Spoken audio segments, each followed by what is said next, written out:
Where'd Justin go? I didn't say a word.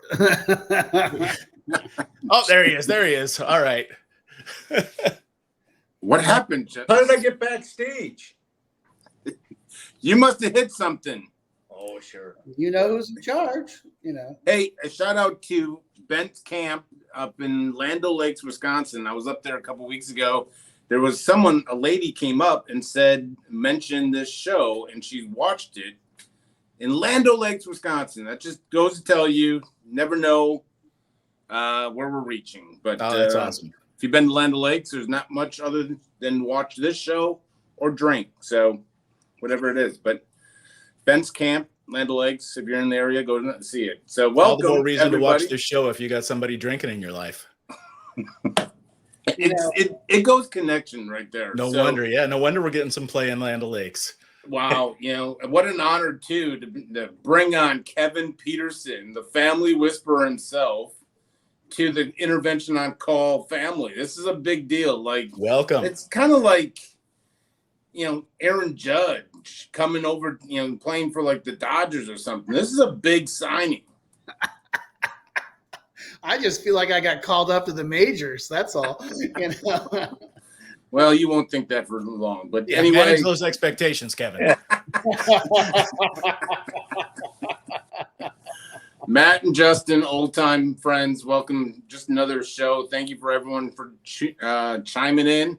If you have a question, feel free. Type it in the comments. If you're watching a replay of this, type it in the comments. We'll get to it every week. We do this every Tuesday. I just been on vacation in La La Land. I just been in my own little world the last couple of weeks. So when I'm on vacation, they don't, nothing happens. So these guys had to beg me to come back. So we do this every Tuesday, 6 p.m. Central, 7 p.m. Eastern. Was it 4 with you, Matt, on the West Coast? Yeah, but I mean, you are the glue that holds us together. Let's not be unclear about that. Well, anyway. The straw that stirs the drink. That's right. I said that, and 10 people just got off the line. So anyway, I won't take that personal. So let's get right into it.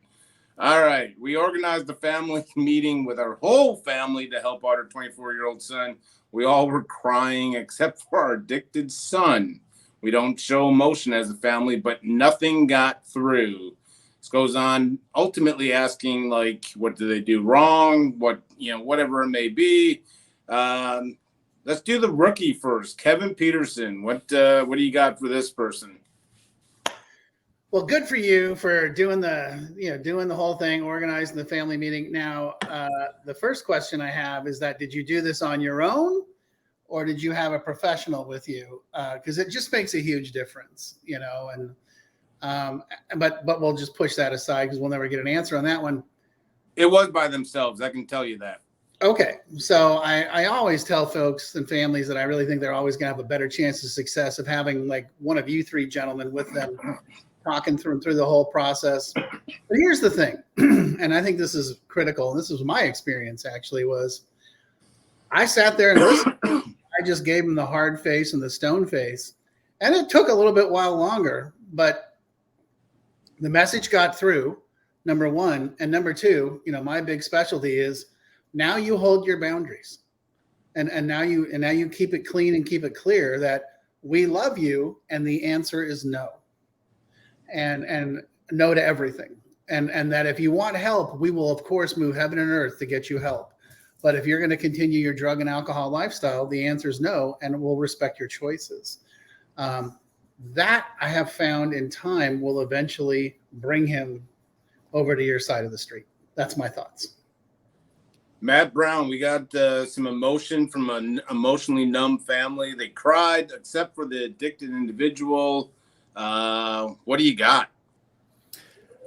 Well, I always want to talk to families about how to measure success. And the expression of emotion in and of itself, while it could be very cathartic and it could be very meaningful for some people in the room, it's not a metric of success in a case like this. And so what we really have to take notice of more than anything is did the right action get taken? Obviously, in this case, from what the you shared with us gives us, it doesn't sound like it did. And so the goal is to get that person into action. The amount of emotion that gets shared, it's not that it's inconsequential. I mean, this is a very emotionally charged event where families sit down trying to save one of their loved ones. But to really look at this and say, okay, what do we need to say, not just to get through and let them feel something, but what do we need to say to get them into action? And oftentimes that really doesn't necessarily mean that there's a display of emotion. It just means that that person's got to be moving in the right direction. And if the family doesn't understand that, if the family can't construct that experience, then it's better to not try. At least in that moment, they need some guidance, they need some help to get this meeting focused on a more specific goal. Sometimes going in and talking with someone is just, hey, we need you to recognize that you've got a problem. We need you to, agree to get help at some point in the future. And, if I'm that person, like Kevin was saying, like I can either shut down and stonewall the whole experience.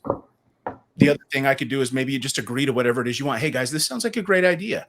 You know what? I think I will do this. I think I will move forward, and I do have a problem, and I will get some help at some point in the future. So long as I don't have to make any changes today, I can shut that down pretty quickly. And so it's important. It's really imperative that the family has a goal, an outcome that everybody has agreed to ahead of time to really be able to say, okay, this is what we want to see happen at the end of this meeting. This is where what kind of change we want this person to engage into. And that's the purpose of an intervention. It's not a confession. It's not an admission. It's action. Justin Deal. Yeah, so a couple of cases come to mind from, over the years. I led one intervention where, everybody in the room was crying except for the identified individual. And especially when his daughter went, I actually kind of had to, think of the actually 1982 Milwaukee Brewers, so that I didn't lose my professionalism and start crying also, because her letter was so impactful. And after everybody went and he said no, I actually said, were you really listening to the words? Because there wasn't a dry eye in this room other than yours and mine, and it wasn't my daughter. And so I had her read her letter again, and that question, I guess, was enough to like penetrate him really listening the second time, because there is that surprise, and immediately the Johnson model of shock and awe, part of that is so that the disease can't get its walls up and we will be able to be heard. And this guy was so far along that his walls went up and he didn't hear anybody. But after he listened to his daughter's second time, he agreed to get help. Another thing that comes to mind is from the question, did they actually read letters, or were they emotional and just sobbing, and exactly what was their message? And that's another reason to kind of echo Kevin. Important to have a professional there. I mentioned it multiple times during the planning meeting. You've got to write a letter, partly because if you get emotional, or when you get emotional, I don't want you to lose your train of thought or the message. And if they were too emotional, if there is such a thing, then their son isn't hearing what the real request is. Justin, just so you know, there's been times in my life that I've had to think about baseball too. Not I don't during know. an intervention. I don't but- know when you had a rock placed in front of your heart, but I mean, if you truly were thinking of the 82 Brewers, you would cry. That was our chance. That was the team. I'm just telling you that, you don't have a heart. You have a rock. Good to know that. But anyway, I just got to say that because the 82, I mean, I teared up just, anyway, I'll be all right. Anyway, Justin, let's go on to the next one because I'm flustered. My brother is a successful lawyer. His alcohol abuse has severed any relationship he has with his siblings. Our father died of alcoholism. Mother died trying to love him too much. Kevin, you must love that. We have no leverage. So this was again, I'm only allowed a certain number of characters within the question. So this is a long, long question. Ultimately, we're talking about someone that's their siblings. There's a sister and two older brothers. They're talking about their successful brother. He's drinking himself. There's signs that he's not as successful as he once was. They say he never goes to certain bargain places and stuff. He's used to the fancy life. And now they're seeing Dollar General, and so nothing against Dollar General, but see, there's signs there that he's not as successful as once. So the question ultimately is, you got someone that's kind of severed ties from the family, is out on his own, has their own finances. Justin, what do you got? Well, the intervention, from my perspective, is 51% for the people that are worried about the individual. And it is supposed to be a controlled environment for their voice to be heard. And, I had another case where, it wasn't a successful lawyer, but it was a trust fund. And the family had looked into everything that they could do to stop the monthly stipend, and it was pretty much impossible. They asked, they intervened, they asked, he said no. They couldn't impose any financial discomfort on him, and he was still doing fine. And I said, we're going to go have a post-intervention family meeting and discuss how we move forward. He wanted to know what that entailed. I said, by saying no to going and seeing if you have a problem, you're telling your family you don't really want to be a part of this family. You'd rather keep on this lifestyle. And during the post-intervention meeting, he did exactly what I said he would do. He called his younger sister, thinking she was the weak link in the chain. She said, unless you're calling to get help, we've got nothing more important to talk about. And she hung up.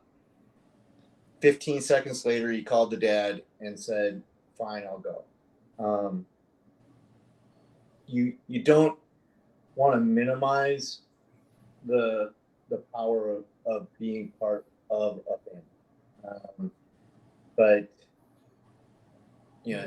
it's also important that you have that voice heard, because that's what you have power over.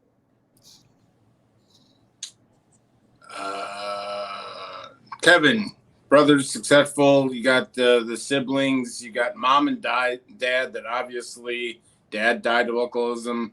Mother kind of broken heart, called codependency. Where do you deal with it from a family perspective? Well, the thing I would say initially is that I disagree with that we have no leverage. I get this all the time with families. We're like, he's 18. We've lost all our control. I'm like, oh God, that's totally not true.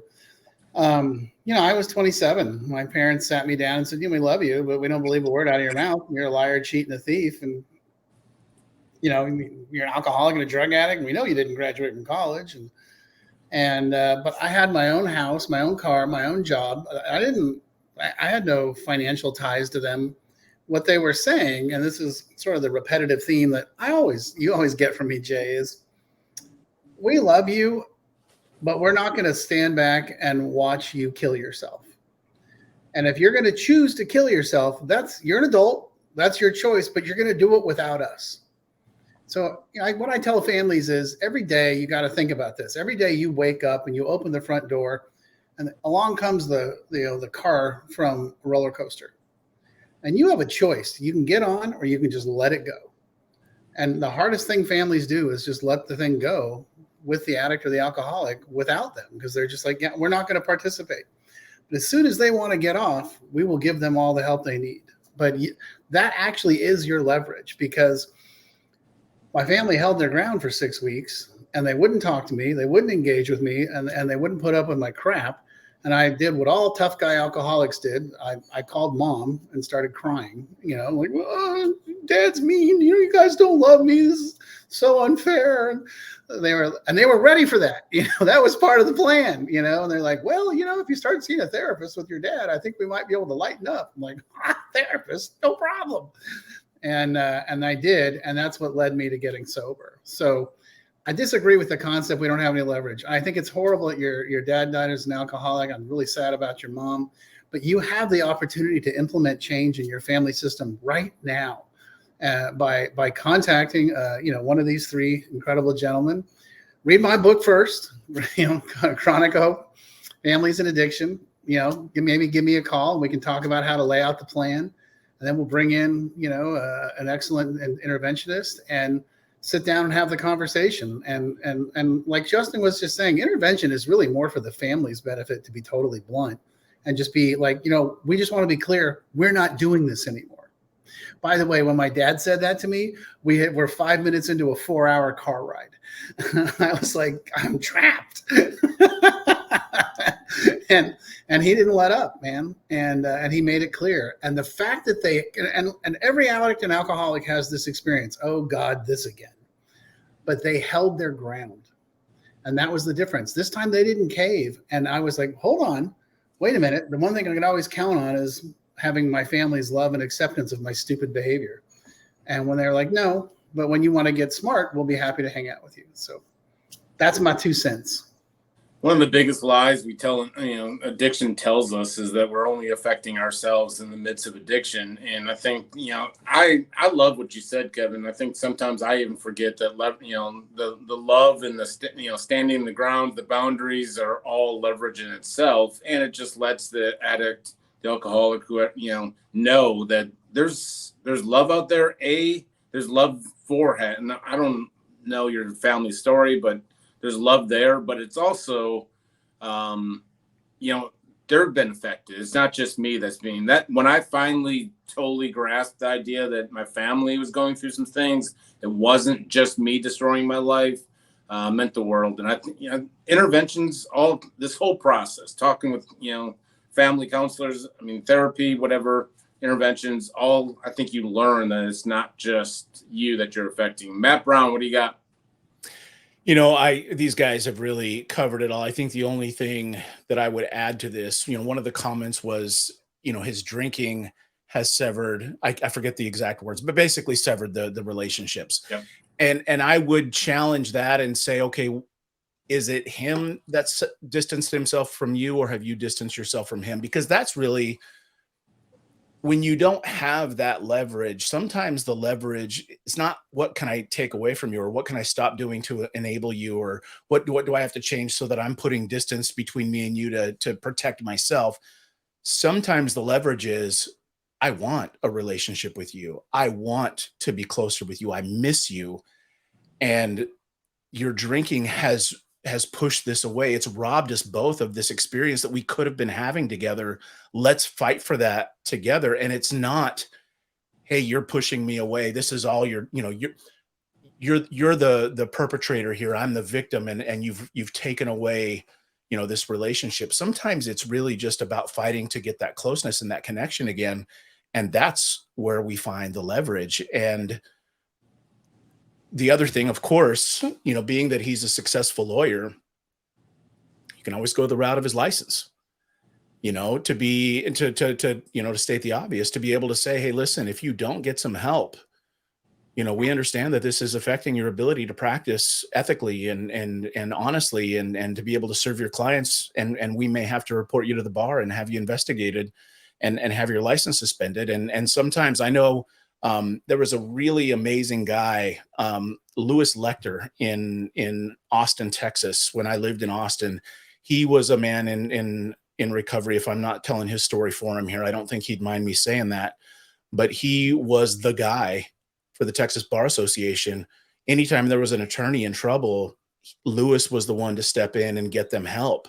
And in most states, my experience is that if you are a licensed medical professional, a licensed legal professional, they don't want to see you lose your license. They may put you on probation to have a little bit of skin in the game.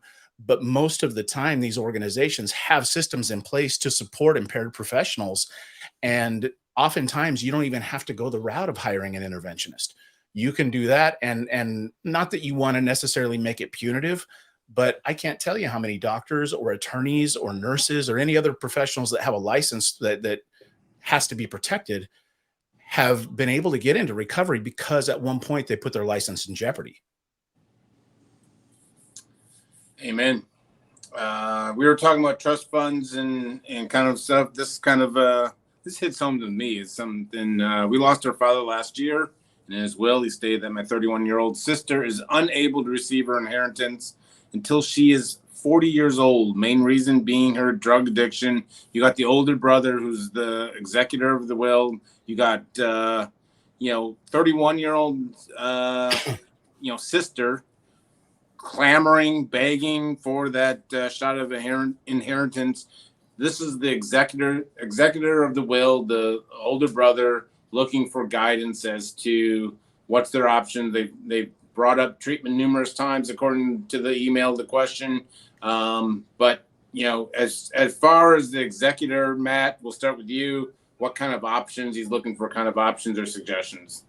Well, first of all, I'd love to get the phone number for the attorney who did the estate planning here. I think this is brilliant, and I think this is an opportunity that a lot of families don't consider, in that you put kind of a sobriety clause in the will or in the trust or whatever it's going to be, so that if a person has a history of addiction or mental health issues or any of the above, there's some protections in there to prevent that trust or the will, whatever the financial outcome of that event might be, from enabling that person to kill themselves. And to have the forethought to be able to say, you know what, upon my death, I could continue to be enabling my daughter financially, eventually, and it could be to her peril, to be able to have the forethought to prevent that from happening, I think it's an act of love. And I don't know that, I mean, certainly if I were in her shoes, I don't think I'd see it that way.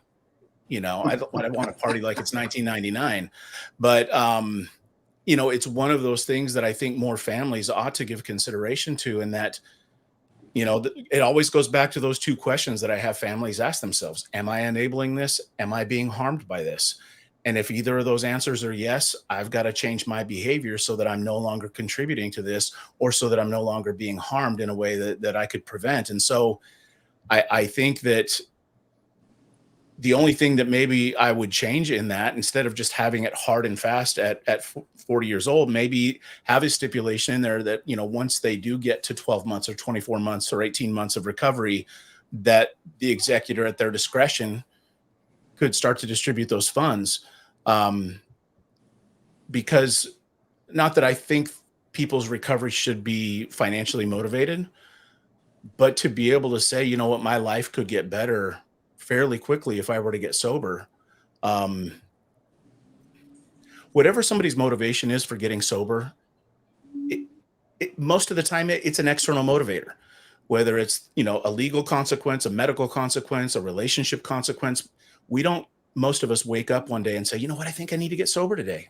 I'd really love a sober life, and so at some point, because of the experiences we have as we are newly sober and we make that choice, oh, okay, I want to do this for me now, that motivation shifts. And so, not that I want to entice someone into recovery. Doing an intervention, I never want to put it out there like, hey, if they go to treatment, I want you to pay off all their debt. I want you to buy them a new house, a new car. That's not ever what I say in an intervention. I don't want somebody to feel enticed to get sober. But in a case like this, where that's something that's at 40 years old is going to happen anyway, to be able to say, you know what, if you were to get sober before that, we can consider maybe an alternative. Maybe we could accelerate that timeline a little bit. I think that that can give somebody the opportunity to have an experience that might change their view on recovery. It's still in the will for me. Like, I was not going to get my money until I was 50 years old. And my dad just said, like, I asked him, I didn't know about it until, several years sober. Then we started talking about will and estate planning and stuff like that. And I said, well, that was kind of brilliant on your end. Like, how did you come up with that? And he's like, I just didn't trust you when I wrote that will. I just didn't. I mean, and he also said, like, he probably won't admit this, but he kind of mumbled, like, and plus I didn't think you'd make it to 50. And so, and he's exactly right. I mean, and it's still in there. They're like, should we change it? And I'm like, no, like, I'd rather see my mom and dad still around, and, hopefully I don't have to worry about any of that. But there's something, even hearing you talk about it and everyone, there's something pride about, it's, I can only imagine if I was still in active addiction and had that hanging over. My oldest brother would have been the same. This would have been the same situation. I guarantee I'd have been lighting up his phone every 5 minutes trying to get that money. But, I think, I don't think it was foresight of my dad's. It was like, he just didn't trust me. That's where addiction takes me. And it's a good reminder. I still it solidifies my sobriety and recovery. And then I start thinking about that. And I make a few extra phone calls to people I met at meetings. I mean, it's amazing how this happens. Justin, talking about kind of executor and getting money, and you got someone in active addiction. How'd you handle it? Well, I think that the brother, as the executor, can actually use some of that money to hire a professional to walk them through offering door number 2 to his sister. And Good point. He can actually also, in that process, let her know that it was some of the money that was, assigned to her that has been paying for this service. And that way she has some skin in the game. And you can actually, they don't have to, change their mind, and if she agrees and all that, use their own money for the services. But I think if you use some of that money that would only go to bad if she doesn't get help, towards offering her to get help, and then her knowing that there's a chance that that money can actually go back to her if she agrees to get help, could go a long way. Kevin, you got your hands ready. This is the family whisperer. This is what Kevin gets excited about. This is Kevin. What do you got? Well, I love what the guys have said so far. I totally agree with everything. The only thing I would amend it to, and this is just because I came from a family of wealth and means, not ridiculous, but my dad did really well, and money was always an issue. And the way I would lay it out is, if you want the money, you got to get sober, you got to stay sober. That's just the end of the story. I just would be like, no and no. And I would attach the disbursement of the funds to, getting sober and staying sober. That would be the boundary. No drugs, no alcohol. The accountability would be drug testing, breathalyzing, and then if you fail the test, you don't get any money, and you don't get it all. Yeah, we're going to do like a lottery disbursement, and if you pass the test, great, you get the money. And it's money. It's black and white. Let's all be honest. When we were all using, the worst thing somebody could have done is handed us a large chunk of money. It'd have killed me. Thank you. And I got a small chunk of money when I was 25, and it was gone. Gone. So I think that would be the worst thing you can do, is give this person cash. I think you just give it to them, I've worked with enough families in regular family therapy where they're like, you can have the money, but you got to go to college, or you got to use it to buy a house. So it's okay to put those stipulations in. There's nothing wrong with that, and it's your money. You can do whatever the hell you want with it, and say, if If you want my money, you got to stay sober. End of the story. You know, and 10 years or so ago, my folks called me one night and they said, hey, you know, when we've been doing some estate planning, and when we pass, we want you to be the executor of our will. And it kind of took me back because I'm the black sheep of the family for sure. And first of all, my first thought was, there's an inheritance. And that was kind of a nice surprise. And then it was like, you guys know, I did a lot of cocaine and methamphetamines, right? Like, are you sure my siblings are going to be okay with that? And it was just, like you were saying, Kevin, it's just kind of a nice reinforcement of my own recovery that, you know, there's been some trust earned along the way. So, yeah. My dad passed away 2 years ago, actually this week, now that I think about it. And my sister was the executor. And I mean, I was 30 years sober at that point. And it was still like, oh, hell no, he can't touch this. And I was like, what? Come on. I have a degree in economics. I'm successful. I can relate to that. I can relate to that. You know, Kevin will go right to you. My mother went into treatment last week, but every day I'm getting calls from the facility stating my mom is wanting to leave. Our family has reiterated the need to finish if she wants a relationship, but this is an ongoing thing. It's you know, the holding of hostage. Oh, we lost Matt. And I didn't do anything. There I am. Okay. I had a Justin moment for a second. I know, man. It's like Ghost in the Machine. I'm on. So I'm just telling you guys, if I don't like what you're saying, you're out. I mean, was I put in the corner for a second? You gave me a look. I won't get into it. Right, you gave me a look. You know, don't do it again. Just Kevin. I'll just sit here like this.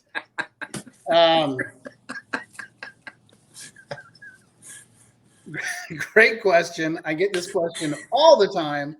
My favorite one, by the way, is we sent this kid to a freaking 5-star luxury resort treatment program. And the mom was like, he says the food is bad. And I was like, I've eaten there. It's great. Stop listening to him. And I call it summer camp syndrome. You know, when you send a kid to summer camp, the first week is like, this place sucks. I hate it. The people are awful. I don't belong here. And then you don't hear anything for a while. And then it's like, oh my God, these are the greatest people ever. I love these people. They're taking great care of me. So what I tell the family is I prepare them for this ahead of time. Hey, let me tell you something. What's going to happen? You're going to drop them in treatment, and then this is what's going to start. And here are the answers. When they say, when can I leave? The answer, and I actually did it today. I'm like, write this down. When the clinical team deems it appropriate, that's when you can leave. And they're like, oh, okay. And I said, that's the answer. That's the answer. You've put them in the hands of the professionals. Let the professionals do their job. Now, here's the next thing I always say is when they start calling you and giving you their list of complaints, the next thing you say is, okay, so what did your therapist say? What did the case manager say? What did your sponsor say? I want to know what they said.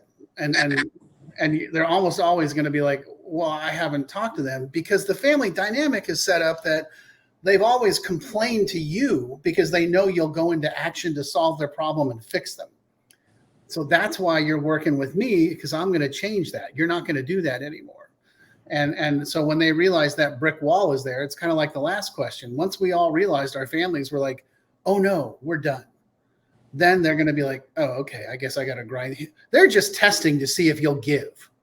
So that's my thought process. Is there anything what I latched onto and is calling this daughter every single day? Is there something that can be from the daughter's perspective, Kevin? Let me ask you this: can the daughter step in and say, like, I don't want these calls every single day. Let me tell her, like, you need to finish and don't stop calling me. Is that a step? Absolutely. And there's a button on the phone when they call where you can say no to the phone call. And I know I'm being a little sarcastic and funny, but that's really, you can talk to the treatment center and say, hey, I don't want to take these calls anymore.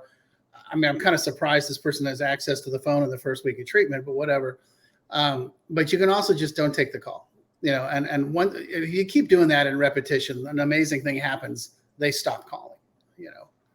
Well, I mean, it's still unclear whether she's actually calling or the treatment facility is, and maybe, whatever. Justin, you got client in treatment calling every day saying, I'm out. Well, yeah. So my parents did not take my phone calls. My poor sister did for a couple of days. And then she must have had somebody like Kevin point out to her that she could let me know, I'm not taking these calls anymore. I joke that the treatment center I went to was like a maze, and if I could have figured out how to get back to the front door, I probably would have left. But every time I thought I was there, I wound up in either the cafeteria or the meditation center. It's like a college campus. Oh, I know. It has its own water tower. But, so that's, the personal experience. But I think, again, one of the perks of hopefully this show or having professionals involved is we make it very clear at the intervention. We're not asking that you go away for X amount of days. We're asking that you begin to get healthy. We are saying that we are also 24 hours or a week or a month ahead of you on being held accountable and getting healthy ourselves. And if you get off of the healthy train, the changes that we have shared that you may or may not view as consequences can just as easily go into effect on day 7 or day 18 as right now. Matt, you got anything? Yeah. Nobody leaves treatment without a better plan, or at least in their mind, a better plan than mine.